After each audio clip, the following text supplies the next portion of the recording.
Welcome to the show, everybody. It's the Crypto Lark, bringing you your daily dose of news from cryptocurrency land. Before we get into that, a quick reminder, this is of course not professional financial advice. This is just a dude talking about cryptocurrencies on the internet. Let's get into it, guys. Still a lot of red in the market. Bitcoin staying just above 7,000 for the moment. The big mover and shaker, though, in the past couple of days has been Mithril, decentralized social network being started out of East Asia. Up at 45 cents at the moment. 7 days ago it was only around 8 cents. It has already peaked out over 84 cents. Very interesting. One to keep an eye on if you haven't looked at it yet. Of course, with that kind of growth, you know what they say, what comes up must come down. Over in Thailand, Thailand approves draft decree on crypto. Now, of course, this is a lot of the things that we would normally expect to see from a government decree on cryptocurrencies. Main ideas: the new law to comprehensively regulate cryptocurrencies and digital tokens is necessary to prevent money laundering, tax avoidance, and crime. Cool. The new law is not meant to prohibit cryptocurrencies, initial coin offerings, and other digital asset-related translations, but to protect investors. That's pretty typical, and that's also good. That means they're not cracking down on cryptocurrencies in Thailand. They're not going to outlaw ICOs in Thailand. They just want to make sure that they get their cut via taxes. Unsurprisingly.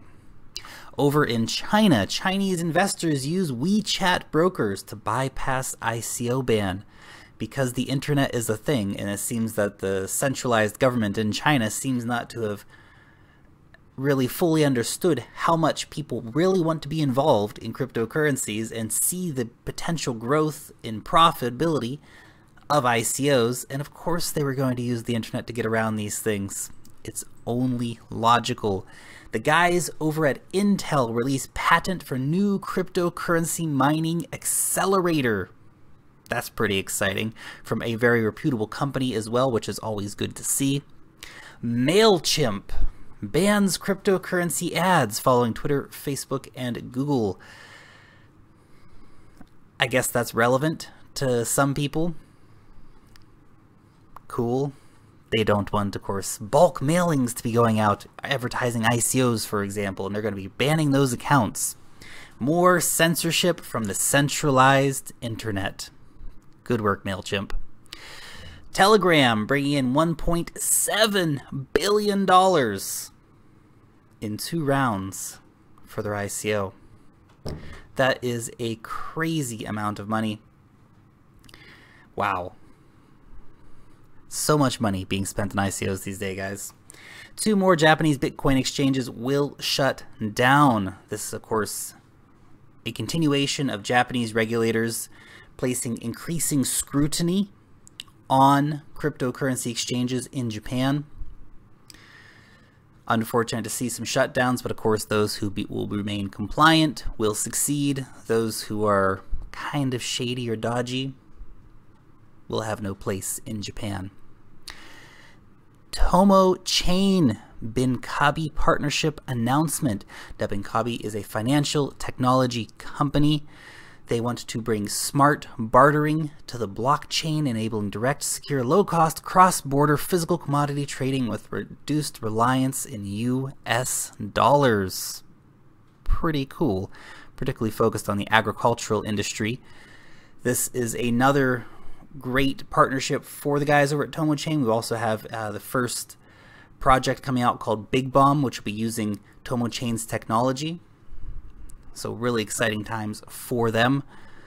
Ubiator ICO has postponed. Now this is not something surprising. We've seen a few ICOs postponing, trying to wait for better market conditions to bring their ICOs out. Seems kind of silly though to me. You'd think you'd want to have an ICO now and raise $30 million while Ethereum's cheap, and then in 6 months time you'll have way more money. But that's just how I think. I'm not an ICO. What are you gonna do? Over at IDO as well, they are of course getting ready to be bringing out that DEX. This is an interview where they talk about how that's going to be moving forward.